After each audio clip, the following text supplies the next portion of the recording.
Hey guys, what's going on? SpitBrix here, back for their LEGO Ninjago video, and in this video we're going to be checking out the comparison between the old and new versions of the villains for Ninjago Legacy. With this new wave of LEGO Ninjago sets, we see the return of a lot of different villain minifigures that we've gotten in past seasons of Ninjago, and in fact a lot of them have brand new designs and they've changed a lot, so be sure to stick around for the entire video so you guys can see all the different ways that they're changed and are similar. We have the Serpentine back, we have the Stone Army, we have the Overlord, we have Garmadon, we have a ton of different minifigures that are back, so be sure to stick around so you don't miss out on any of this action.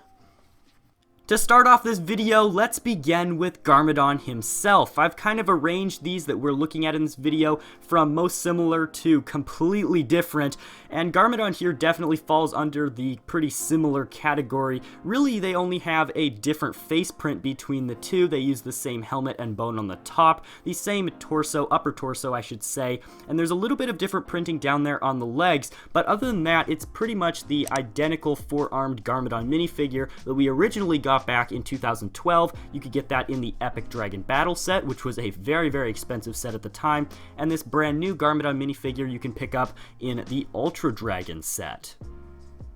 This wave of Ninjago Legacy sets also features the return of Pythor. He was the main general behind the Anacondrae tribe for the Serpentine season of Ninjago, which was referred to Season 1. The updated minifigure features the same black arms and overall design of Pythor, however it does feature different printing there on the head on the very top, with that sort of jewel in the very middle of his upper forehead there being much larger from the original version. Also, the torso and snake tail features a new printing of light purple scales down the very middle, as well as these interesting polygonal shape details on the very sides that kind of branch out. You'll see that pattern a lot as we take a look at the other Serpentine members.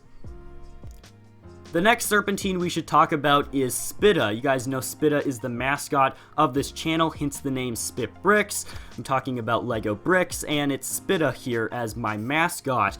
Over on the left, you can see the original Spitta back from 2012, and on the right, we have the 2019 Legacy Spitta. There's definitely some drastic differences on the printing on the torso and legs here. You can notice the sharp octagonal pattern of this new Spitta minifigure, obviously representing scales of the snake. The new Spitta here has this sort of jar of poison that he holds in his satchel that goes across, instead of the original Spitta that has two vials of venom.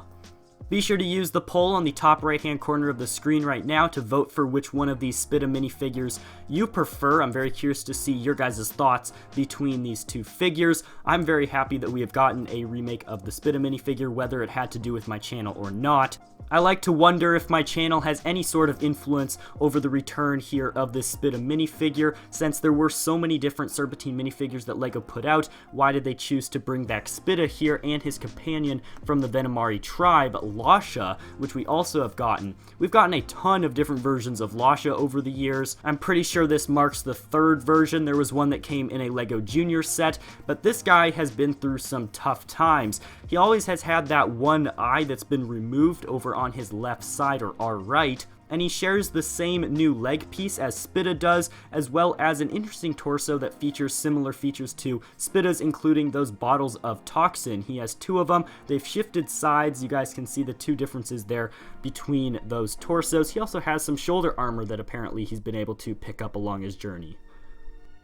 The Skullkin are also back for Ninjago Legacy, and with it, their head size has been downgraded. If you saw my review on the Samurai Mech set, you guys could see clearly the difference between the sizes of these two heads here. Whiplash over on the left has a much larger head, as does the brand new version of him on the right. Their shoulder armor has also been downgraded, it's much smaller, and he's even wearing the wrong color cloth. He's wearing a blue one that's supposed to be for Nuckal, and Whiplash is supposed to have a white one since he was the skeleton of ice along with Bonsai at the time. Another interesting thing with all these skeletons is that their legs are now just the regular skeleton legs that LEGO has had for many years, instead of those boot pieces that we see over on the left. As we move on, we can see another example of how head size has changed. They've changed it so that you can fit a normal minifigure helmet onto this sort of skeleton headpiece. Kruncha's head and helmet is no longer one huge molded piece as it was back in 2011, nor does he have this huge piece of bulky armor on. And once again, they got the colors wrong for the cloth piece. Yeah. Also, a small detail you may have missed is that the original Kruncha had that sort of eyeglass piece over his right eye, while the new one does not. And lastly, we have Nuckal. At least they got his cloth color right with that blue accent there. He is now rocking this crazy mohawk on the top of his head. I personally think this figure looks quite nice. I mean, I like all the original ones better just because of that very large molded head, but nonetheless, this guy came out relatively fine. Either the spikes on top of his head grew out into very large, skinny spikes, or he has covered up his spikes with a wig of a very large mohawk. Additionally, with the new version of Nuckal, it appears that he has fixed his skull and he no longer has a crack running down the side of it. Now, the Stone Army has also returned with new minifigures for Ninjago Legacy. The first one here is the Stone Army Scout. He is rocking a new color for the face. It's got that green accent instead of a yellow. We've never gotten green before, so that was a cool touch. It also has those new rice field hats on the very top that were first introduced for the Lego Ninjago movie. We've seen quite a few different versions, 3 in total of each of the ranks of the Stone Army, thanks to Day of the Departed, in which we also got some Stone Warrior minifigures.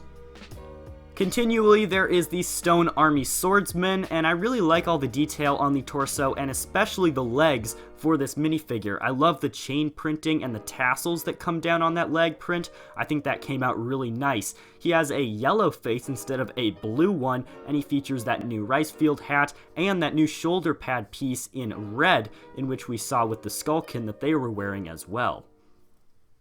And for the last member of the Stone Army that we have for Legacy, we have the Stone Army Warrior, in which he is actually using the Samurai X face mask that goes over and connects onto his helmet. He too is rocking the brand new green colored face head print there, and has a black upgrade on the top instead of red. And at last, we have made it to the Overlord. Now, this guy has had a crazy transformation, basically took a 360 spin. This guy looks almost nothing like the original character as in piece-wise. He has gained a full nether torso on top. He has 4 arms now, and he also utilizes the ghost piece that we originally got back in Possession instead of that sloped piece that sort of was used for dresses back in the day. I'm kind of disappointed that they changed his helmet and armor. I really like that about the original one. However, they did keep his head relatively similar. He looks even more scary than before. The original Overlord minifigure was relatively exclusive. He only came in the $120 Battle for Ninjago City set back in 2014 for Ninjago Rebooted. While this new version here, it's a great deal to get him. He comes in the Golden Dragon remake, which is only a $20 set, and you can get this awesome 4-armed minifigure in it. It's definitely a great deal and too good to pass up. The Overlord has been such an important villain, just like Garmadon in the Ninjago sort of seasons here. If we didn't have the Overlord, Ninjago would have been played out a lot differently.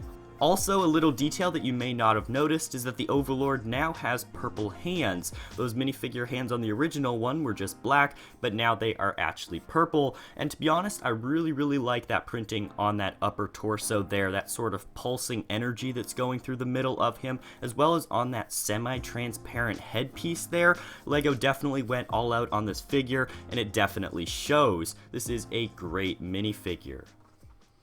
And those are all of the Ninjago Legacy characters compared to the original versions of them back from previous seasons. Hope you guys did enjoy this video. Be sure to let me know down below with a comment which one of these minifigures for Legacy is your guys' favorite, and if any of them you guys actually prefer the older version more than the new one.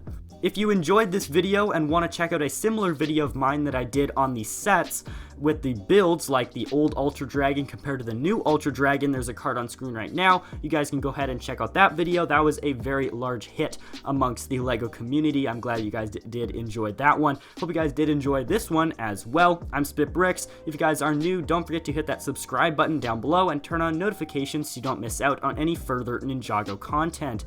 As always, I will see you guys in the next video coming very soon.